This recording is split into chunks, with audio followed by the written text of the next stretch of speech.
Om Shanti. Welcome to आपके अपने channel meditation lamp, जिसे आप अपनी आत्मा को परमात्मा के ज्ञान खजाने से भरने के लिए, अपनी आत्मा को एक नई राह दिखाने के लिए, उसकी खुशी और उन्नति से भरपूर वीडियोस के लिए चैनल को लाइक और सब्सक्राइब कर सकते हैं।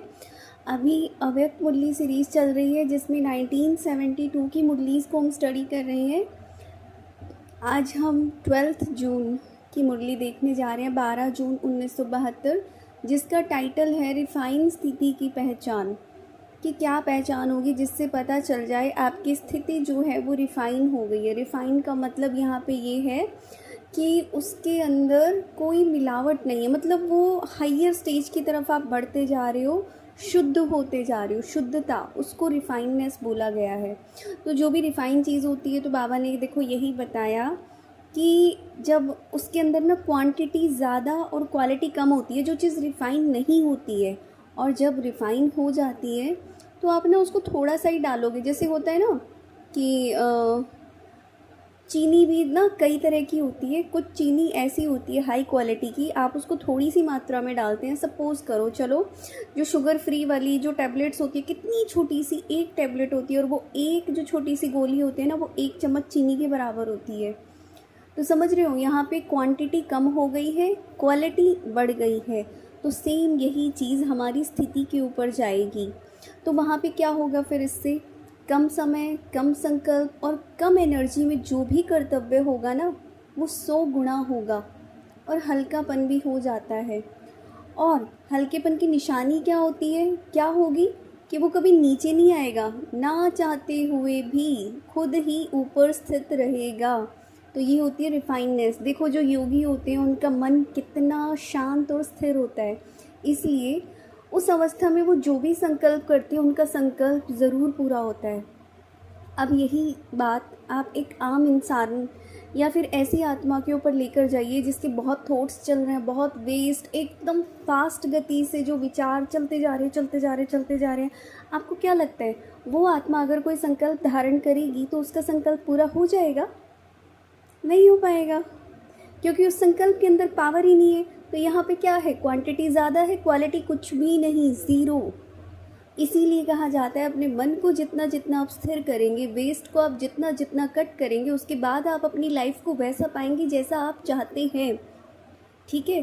तो अब कोई चीज़ रिफ़ाइन नहीं होती। मान लो कोई मशीन है, एक मशीन के अंदर अगर कीचड़ा चला जाए, कीचड़ा मिक्स होगा, तो क्या होता है? मोटर के अंदर या फिर जो भी उसका सिस्टम है, इंजन के अंदर कीचड़ चला जाए तो स्पीड पकड़ नहीं सकेगा, और ना ही वो निर्विघ्न चल सकती है। क्या होगा? बीच बीच में झटके मारेगी, बार बार झटके लगेंगी, रुकेगी, फिर चलेगी, रुकेगी।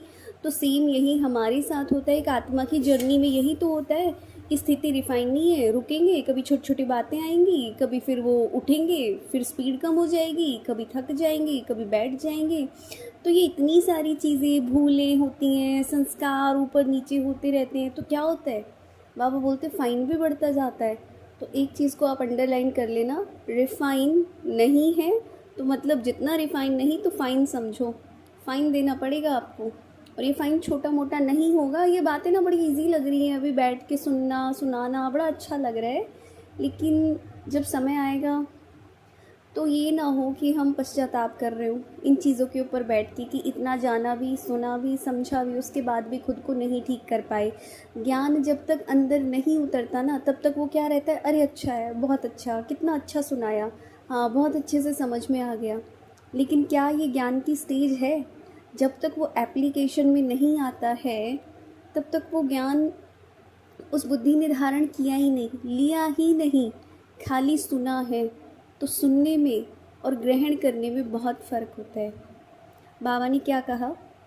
अभी नंबर फिक्स होने का समय आ रहा है, और ये पॉइंट सबसे ज़्यादा अंडरलाइन करने लायक है कि अगर ये बात एक अकेली समझ में आ गई, इतनी पावरफुल है कि नंबर फिक्स होने का समय। और कब नंबर फिक्स कर रहे हैं बाबा? 72 में। हम लोग कब, कहाँ सुन रहे हैं ये?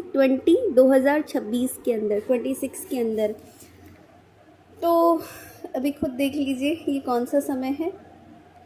अगर नंबर फिक्स एक बार हो गया तो फिर आप चाहे जो भी कर लीजिए, वो तो वहाँ से हटने वाला है नहीं, क्योंकि वो फिर पूरे कल्प के हिसाब से फिक्स हो गया। तो जितना हो सके ना, अभी क्या करना है? दोनों बातों में स्पष्ट रहना है, हल्का रहना है, ठीक है, हल्का रहना है। और क्या करना है, रिफाइननेस लेके आते रहना है अपनी आत्मा के अंदर, तो ही आगे जाके हम नंबर ले सकेंगे।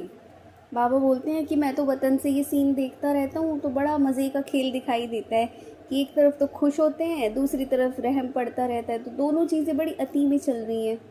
और वतन से तो सारी चीज़ें स्पष्ट दिखाई देती हैं। तो बाबा ने कहा कि ये खेल, ये सीन जो चल रहे हैं ना वर्तमान के, इनके बारे में ही बता दिया है बाबा ने कि जितना जल्दी हो सके अपने आप को रिफ़ाइन प्योर बना लो और फाइन से बच जाओ। तो ये थी आज की मुरली। जो भी चैनल पे नए आए हैं चैनल को लाइक सब्सक्राइब कर सकते हैं। बाकी जितना हो सकता है अगर आप शेयर करेंगे तो ज्ञान बांटने से बढ़ता है, आपकी भी उन्नति होगी। मिलते हैं हम नेक्स्ट मुरली में, तब तक के लिए थैंक यू सो मच। ओम शांति।